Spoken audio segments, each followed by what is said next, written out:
ناپاک عورتیں ناپاک مردوں کے لیے ہیں اور ناپاک مرد ناپاک عورتوں کے لیے، اور پاک عورتیں پاک مردوں کے لیے ہیں اور پاک مرد پاک عورتوں کے لیے۔ یہ پاک لوگ ان جھوٹوں کی باتوں سے بری ہیں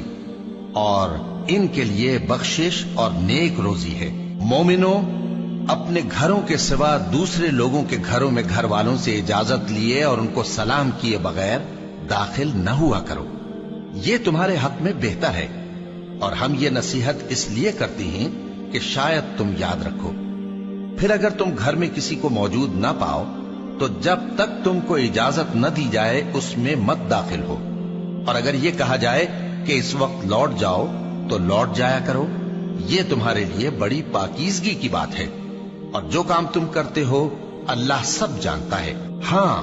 اگر تم کسی ایسے مکان میں جاؤ جس میں کوئی نہ بستا ہو اور اس میں تمہارا اسباب رکھا ہو تو تم پر کچھ گناہ نہیں، اور جو کچھ تم ظاہر کرتے ہو اور جو پوشیدہ کرتے ہو اللہ کو سب معلوم ہے۔ مومن مردوں سے کہہ دو کہ اپنی نظریں نیچی رکھا کریں اور اپنی شرمگاہوں کی حفاظت کیا کریں، یہ ان کے لیے بڑی پاکیزگی کی بات ہے، اور جو کام یہ کرتے ہیں اللہ ان سے خبردار ہے۔ اور مومن عورتوں سے کہہ دو کہ وہ بھی اپنی نگاہیں نیچی رکھا کریں اور اپنی شرمگاہوں کی حفاظت کیا کریں، اور اپنی آرائش یعنی زیور کے مقامات کو ظاہر نہ ہونے دیا کریں مگر جو اس میں سے کھلا رہتا ہو،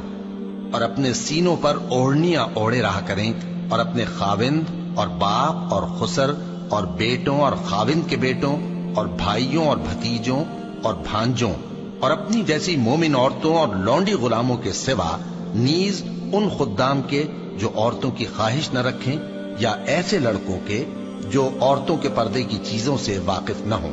غرض ان لوگوں کے سوا کسی پر اپنی زینت اور سنگھار کے مقامات کو ظاہر نہ ہونے دیں، اور اپنے پاؤں ایسے طور سے زمین پر نہ مارے کہ جھنکار کانوں میں پہنچے اور ان کا پوشیدہ زیور معلوم ہو جائے۔ اور مومنوں،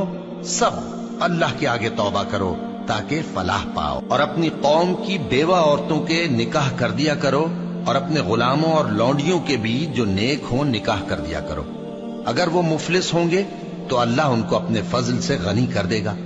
اور اللہ بہت وسعت والا ہے، سب کچھ جاننے والا ہے۔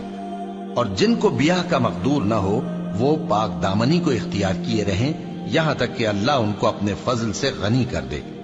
اور جو غلام تم سے مکاتبت یعنی مال دے کر پروانہ آزادی کی تحریر چاہیں، اگر تم ان میں صلاحیت اور نیکی پاؤ تو ان سے مکاتبت کر لو، اور اللہ نے جو مال تم کو بخشا ہے اس میں سے ان کو بھی دو۔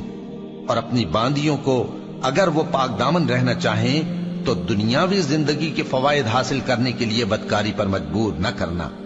اور جو ان کو مجبور کرے گا تو ان بیچاریوں کے مجبور کیے جانے کے بعد اللہ بخشنے والا ہے، مہربان ہے۔ اور ہم نے تمہاری طرف روشن آیتیں نازل کی ہیں، اور جو لوگ تم سے پہلے گزر چکے ہیں ان کی خبریں اور پرہیزگاروں کے لیے نصیحت۔ اللہ آسمانوں اور زمین کا نور ہے، اس کے نور کی مثال ایسی ہے کہ گویا ایک طاق ہے جس میں ایک چراغ ہے، اور چراغ ایک قندیل میں ہے، اور قندیل ایسی صاف شفاف ہے کہ گویا موتی کا سا چمکتا ہوا تارا ہے۔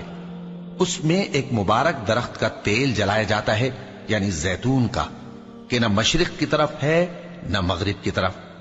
ایسا معلوم ہوتا ہے کہ اس کا تیل خواہ آگ اسے نہ بھی چھوئے جلنے کو تیار۔